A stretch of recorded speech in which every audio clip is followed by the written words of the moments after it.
Palakpakan po natin si ining Madam Princess ACN, known as Alma Karandang Mirano. Thank you po, Conchal Tonet, Alcoy. So, hindi mo dapat ito pa makita, kuya. Surprise to, ha? Sana, mapapasa na all ka na lang. Yan. So, mapagpalang araw po sa inyong lahat. Good afternoon, everyone. Then, tayo po ay mapagpala ngayong gabi, araw, sapagkat nandito po ang Panginoon sa ating tabi at nandito po ang ating pastor, Pastor Mariana and Pastor Rotoni po. Thank you so much po. Nandito po tayo sa pagdiriwang ng ating kuya and my operation manager. Siya po ang may hawak ng aking operation sa Cavite po sa aking 65 unit trucks. So, siya po ang nagpapalakad at nagpapatakbo. Thank you, kuya. Happy birthday. And of course po sa kanya pong asawa, kay Ate Margie, thank you. And sa aking pong manager din sa operation po ng taxi kay Sir Edmar. Thank you sa kanya pong mga anak, especially kay Tala, sa mga bunso and sa kanya pong asawa.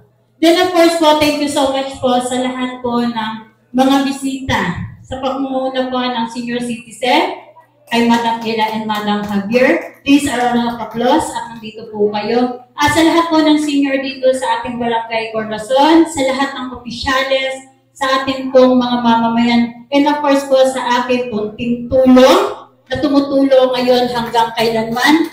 At kami po ay may nag-opening kanina, ang EZM Banana Chips na magbibigay po ng hanap buhay sa mga mamayan ng Barangay Corazon at hindi lang dito sa Barangay Corazon, sa buong bayan ng Bansod at hindi lang buong bayan ng Bansod, ito po ay buong Oriental Mindoro. Hindi lang buong Oriental Mindoro, ito ay buong bansa at international. Dadalhin po natin ang banana chips natin. Ang produkto ng Oriental Mindoro, ito ay sisikat, hindi lang dito. Siyempre, and of course, sa akin pong mga kaibigan from Inamalayan, sa panguna po ni Ate Amici and Ma'am Pay, then kay Sir Michael Landicio, sa sikat po na vlogger, mentor po ng Oriental Mindoro. And of course po, sa lahat po ng kapulisan, sa lahat po ng mga bisita, thank you so much po. Then, siyempre, and of course, sa aking ina, sabi nga kung walang ina, walang anak. Kung walang gandang ina, siguro hindi din po ako maganda. Yan po. And sa akin pong mga kapatid, sa pumuna po ni Kuya Kapitan, Kuya Wilson, and of course sa aking Ate Tess, sa lahat po ng mga kapatid ko ng dirito, Kuya Ever, yan, si Kuya Rowell, idol ako noong pamambata hanggang ngayon.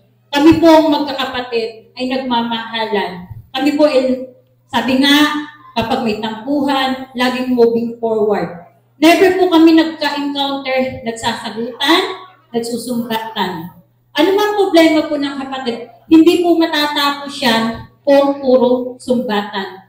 Ang ilagak mo sa sarili at sa pamilya ay yung pagmamahal sa bawat isa at isipin mo na may Panginoon na namamagitan sa bawat pamilya. Puso. Kaya nga po tayo ay may puso. Nasaan ba si God? Si God, nasa heart, siya ang nagpapatakbo ng isip natin. Naniniwala po ako, lahat ng bawat oras, bawat panahon natin, si God ay nasa tabi natin.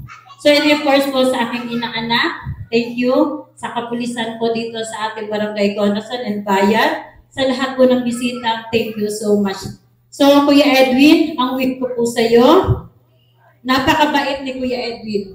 Believe me or not, si Kuya Edwin ay hindi babaero. Siya po ay nilalapitan lamang.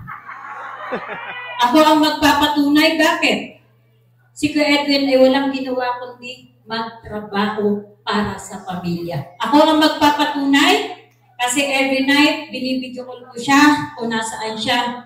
Sa lahat po ng mga pamilya, anak, maniwala kayo. Si Kuya Edwin ay dedicated sa pamilya kasi ang pamilya niya, ang priority niya. Pamilya, negosyo namin, tumulong sa akin kung paano papaunlarin ang negosyo at paano kami makatulong sa mamamayan dito sa Oriental Mindoro. Kaya Kuya Edwin, thank you so much.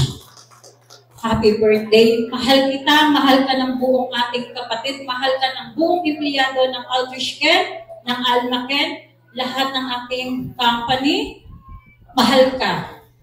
So Kuya Edwin, mag-ingat ka palagi. Sabi nga, hindi ngayon lang ang buhay. Mas maganda, nabubuhay tayo na may pag-ibig sa Diyos at maniwala ka sa hindi, lahat ng bagay na gusto mo ay makukuha mo. Kuya Edwin, ako po ay may request sa iyo. Please stand up at ako po ay may surprise sa iyo.